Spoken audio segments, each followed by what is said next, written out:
Hello, Cancun. So I'd like to say I'm so excited and happy to be here at Cisco Live. So did you all attend the keynote yesterday?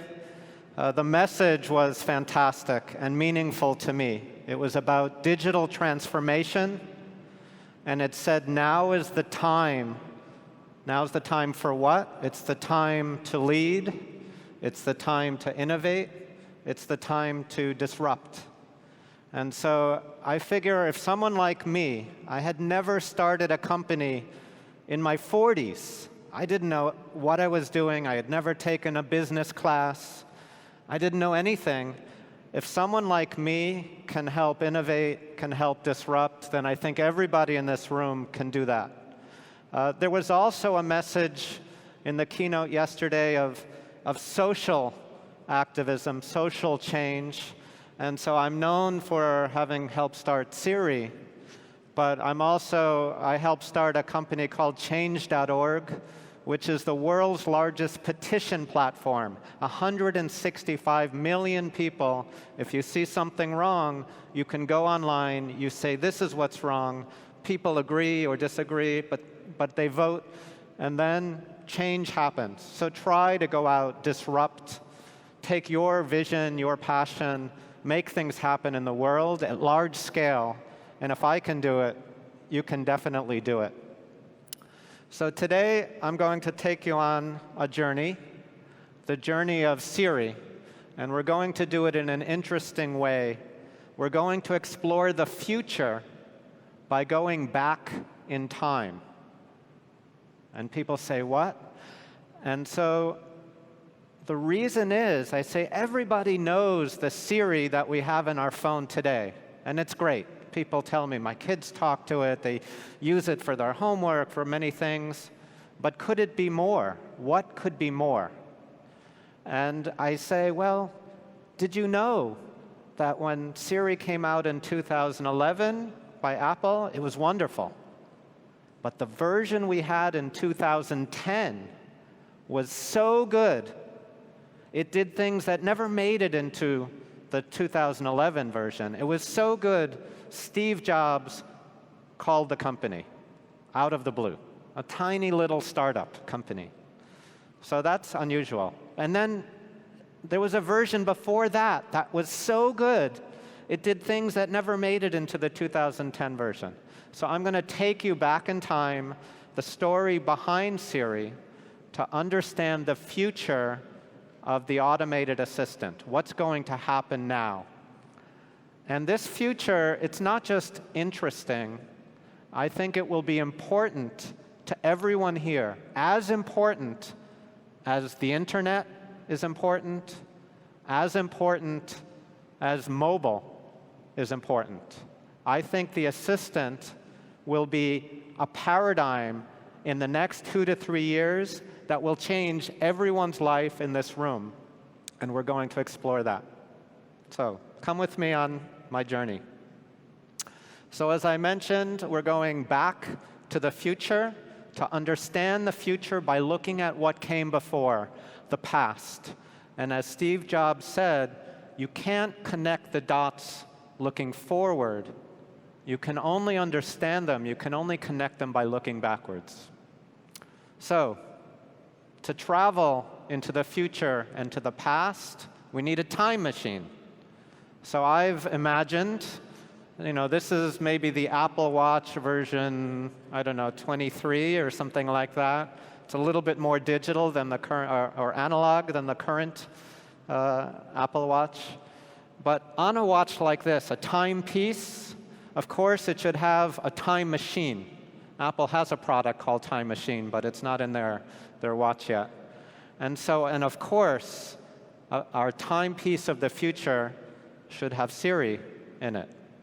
So Siri, take me back to October 4th, 2011. And here we are. So on October 4th, it was a very special and important day in my life and in my journey. This was the day that Apple announced Siri to the world. And then, the very next day, Steve Jobs died. So I'm not sure people knew that. And Siri, for him, was perhaps his last great project. He worked closely with us. He cared about this so much. And we had maybe about a year of working closely with him, and then 6 months at Apple, he started to get sick. But we know that he was watching the launch of Siri from his house. And I don't know this for true, but I believe it. I think he saw this, he knew the future that was coming, and he said, I can go now. Apple will be dominant for the next 10 years. So let's look a little bit at Siri. Cancel golf today. It's off your calendar. Good, because it's date night. Siri, what's my day look like? Another busy day today. Are you serious? Yes, I'm not allowed to be frivolous. Oh, okay.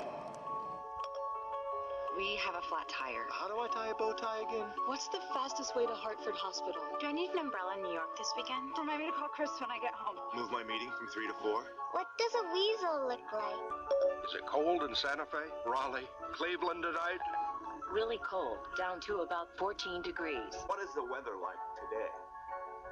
Look out the window, you moron. My name is Rajesh, but you can call me Raj. Would you like me to call you Raj? I'd like you to call me sexy. From now on, I'll call you sexy, okay? Okay! Siri, will you marry me? Steve, everything is happening so fast. The unboxing, the setup, people will judge us. Those who claim robot love is wrong, but I don't care about that anymore. Steve, I love you. Yes, yes, I'll marry you.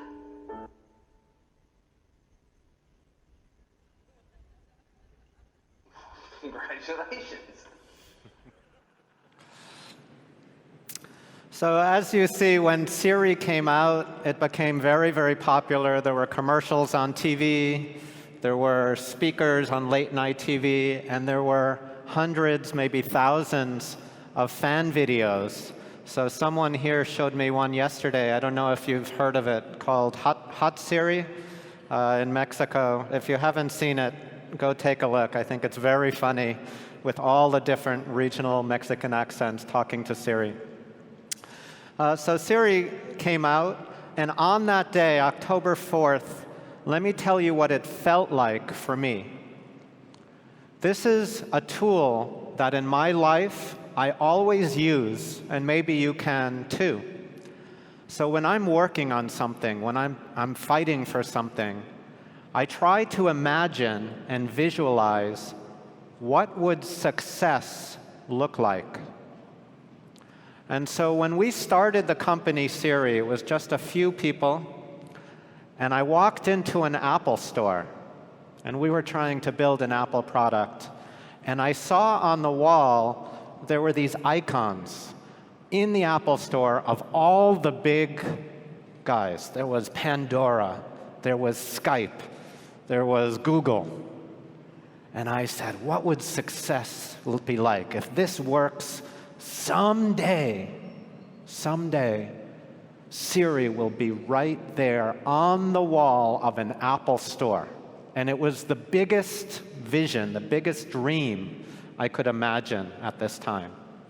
And so on October 4th, when Siri's coming out, I had to go to an Apple store. I had to see, are people buying it? Do they like it? What's it like? And so I went to the Apple store on that day, and this is what I saw. I walked up, and the store was full, but I walk up and I see a sign that says, introducing Siri, with a plasma display showing Siri on a loop.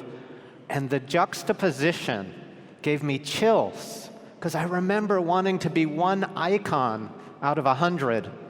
And now we were the front door of an Apple store. It just blew my mind. So it's just a personal story, but it's something you can use. Try to visualize success, and more often than not, life will find a way to surprise you and tweak you and say, remember? Well, look at this. Look at this.